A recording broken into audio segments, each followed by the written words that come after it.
Dari cerita lakon wayang kulit, ada pesan makna yang terkandung. Sebagai pembelajaran, kita hayati bersama video berikut.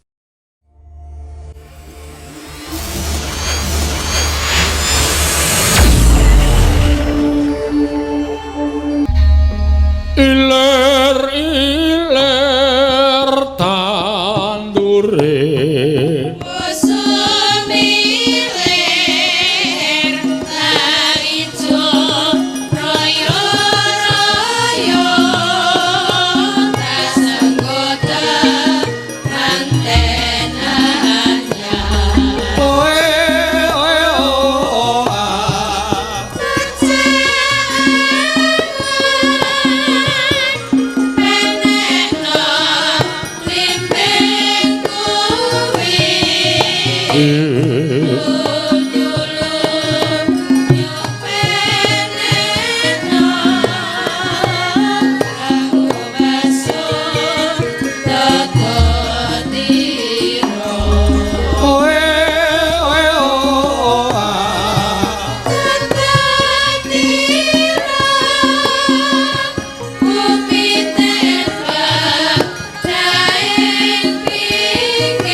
kekukek sadulita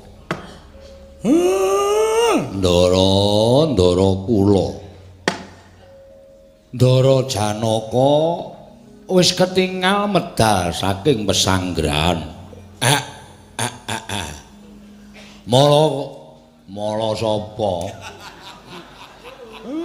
wong tuwa ki nek omong kleru mongko kula kok weruh sampeyan nganggo kalung sekar melati niku katandha nek sampeyan pun pinilih dados senopati Den ning satriya kapatah dados senopati niku mesti atine bungah jer menika sing digayuh ning kok kaya mboten ndara sagedhagan menika katingal rengu pasuryanipun wis dadi senopati kok suntrut gayanipun menika wonten menapa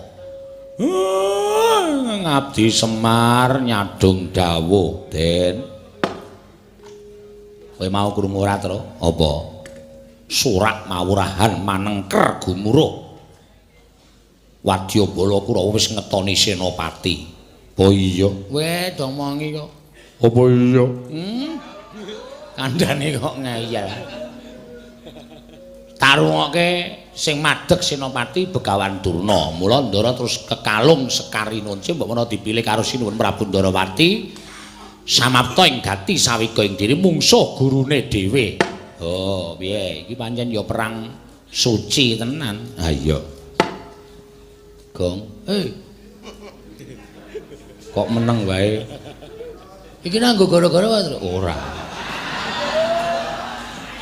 Wah, jan diwasaku nyiapke catetan lali janjine. Iku bengi ora entuk nganggo lali janjine. Empan nggawa papan. Nek lakone kowe dadi rol ngono kae, Bagong gugat ngono kae. Gojek sak karepmu ning ngene iki ya kala-kala iki ngonceki crita. Waduh. Ha iya iki mangsane perang Bratayuda. Bratayuda? Yuda. Yuda ora wuda. Tak parani nek wuda.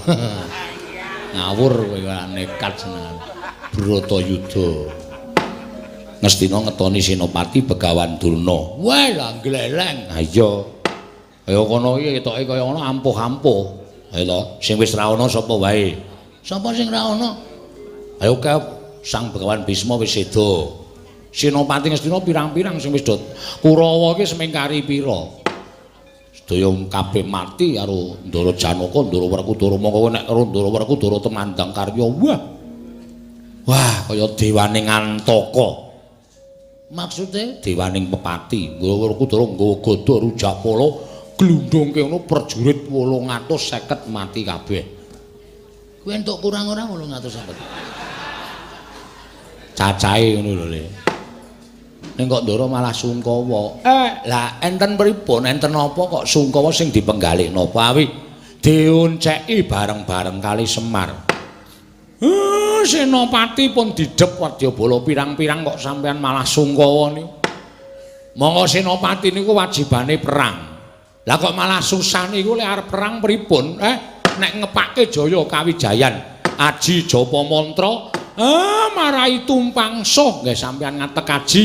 Nek sampeyan nandang susah, ora kena susah. Ora kena sungkawa. Kudu seneng atine. Ala becik bener luput pasrahke karo sing gawe urip nek cara kula ngoten. Gus. Ndara. Jumparing dawuh napa, Den? Lah kok malah tingkem netrane bareng kula cedhaki. Napa kula pun mboten manganggep Semar niku manganggep kaya gedhog-gedhog biok sing tanpa gending. Sing gosok nggo gusah manuk ting krompiang omongan kula mboten manggagas sithik-sithik. Ngoten apa pripun? Nek pancen wis ora digagas mboten apa-napa, ning rasah susah teng ngarepe Panakawan, ora usah mel-melu karo Semar. Kula niku wis pirang-pirang sasi ora bali mergo melu perang kok. Kula niku nek weruh bendara susah niku mangkel. Kaya-kaya lek kula ngomong niku mboten enten gunane. Pun mangtutuke le susah. Mangtutuke le sungkawa. Pirang dina le ajeng sungkawa. Men prajurit do mati kabeh. Ndara Janaka ora rampung gone sungkawa. Monggo. Kula wegah ngurusi wong sedih. Ngurusi awak kula dhewe bingung. Ndara, ada apa? Kok sungkawa niku enten apa? Panjenengan menika mustikaning Kurusetra, kembanging Kurusetra. Anggere Ndara Janaka maju ning pabaratan prajurit pirang-pirang biak saknalika do wedi kabeh.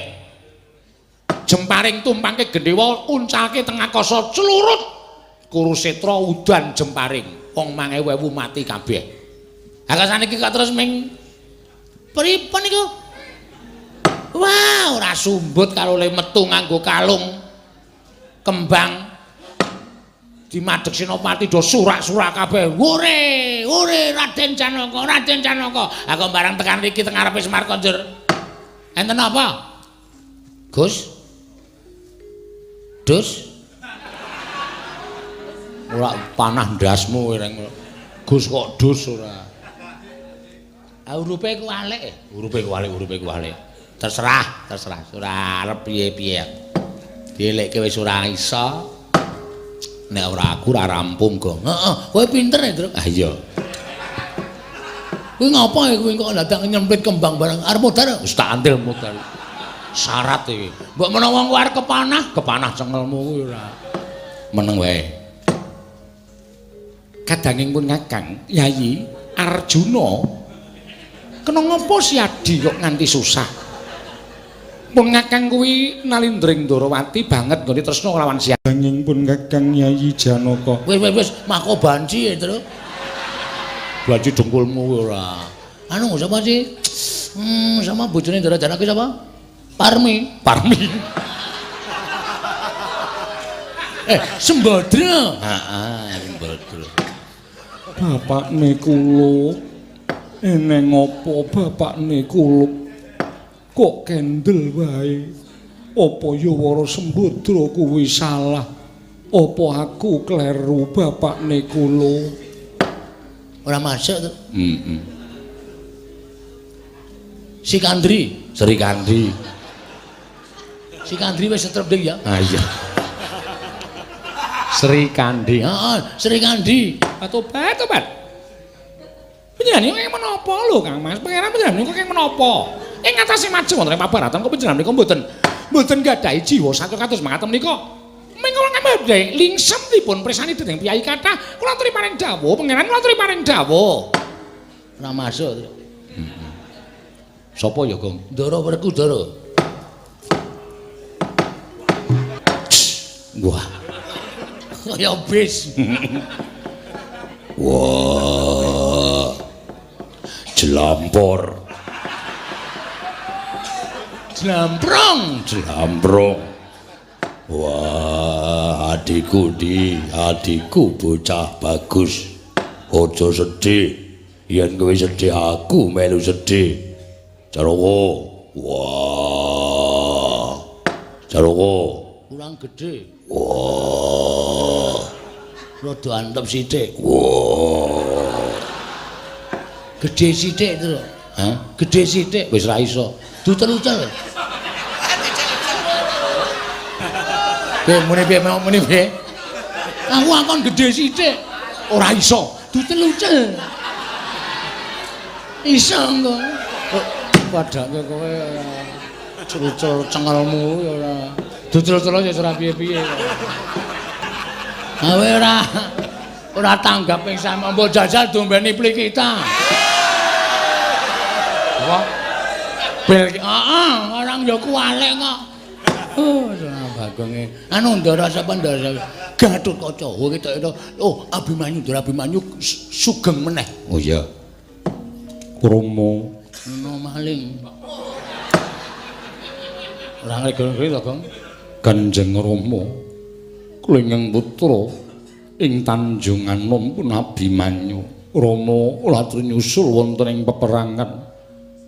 Rama kula aturi nyusul wonten ing peperangan.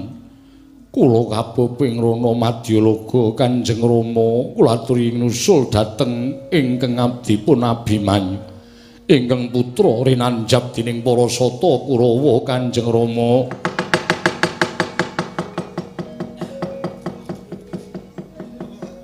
Petro, Nun. tonggo sembrono. Mudir. Aku nek kelingan Abimanyu rasaku isih kaya dicocok Bajralungit. Kowe ora ngerti sing tak rasake apa sebabe aku meneng wae. Lah kok dadi kowe nyuwara kaya suarane Abimanyu. Mak tratap pikirku. Sing ngakon iki. Niki sapa? Gong, wo setan iki. Gong. Wo malah nang angkringan iki apa? Lagi pesen es teh. Iki lho masalah apa? Ora ngopo-ngopo. Kowe iki artil mudhar iki lho sing ngakon suarane Ndara Abimanyu mau sapa? Aku manut.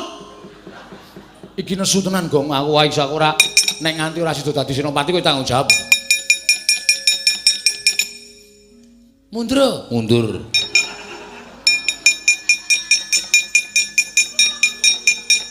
Piye, Mas? Kakangmu Petro kowe ora pecahi ndase. Oh, ini mengarep dipecah. Nah, pecah ndase mudhar ya, Nyuk. Mengarep dipecah ora. Engko didum nek dipecah. Kaya celengan. Ngeten, Petro mboten lepat. Petro ora salah mergane Sampean ya susah. Sampean nek susah terus kabeh ya melu susah. Bapak nika mang delok, mang menoleh. bapakmu turu.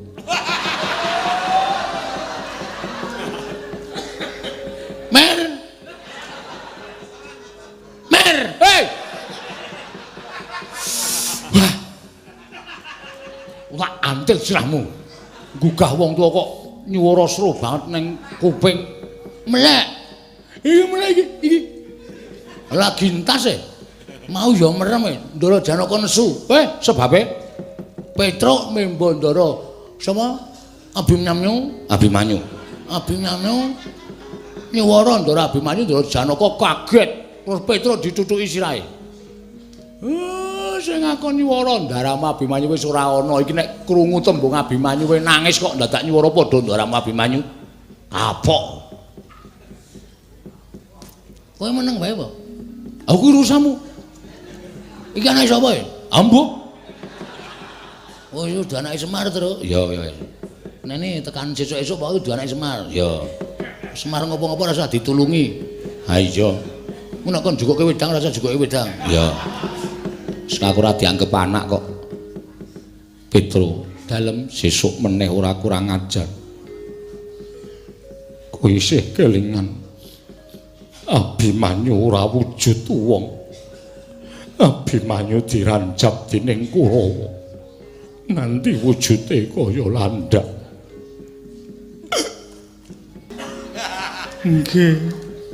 Kula yo kelingan. Kula niku sae nek kelingan yo isih nangis.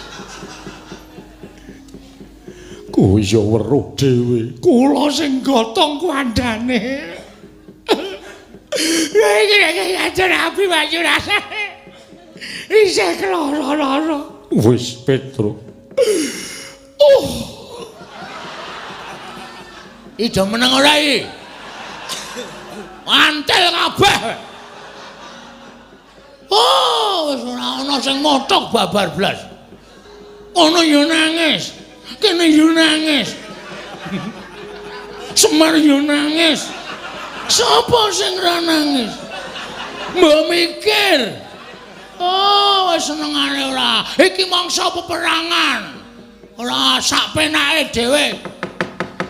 Sampun cekap semanten, Ndara. Ampun diterus-teruske. Iya. Semar. Non Semar. Mar,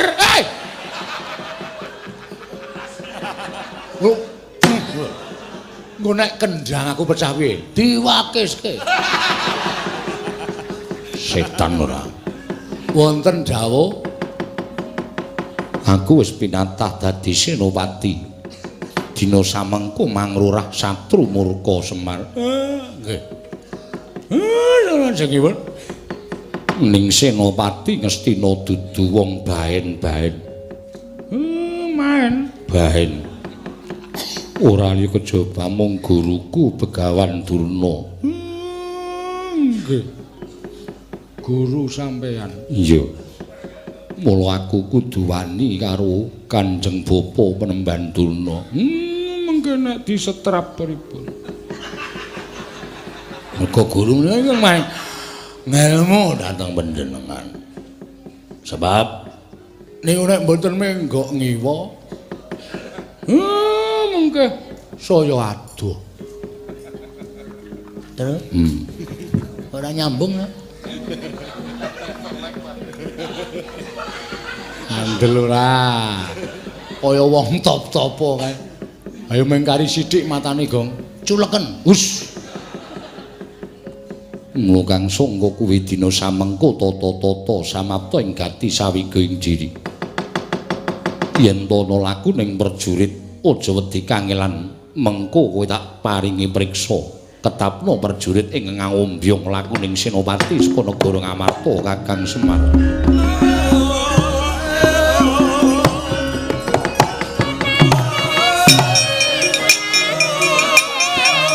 Sesuatu yang terjadi adalah cerminan dari apa yang terfikirkan sebelumnya.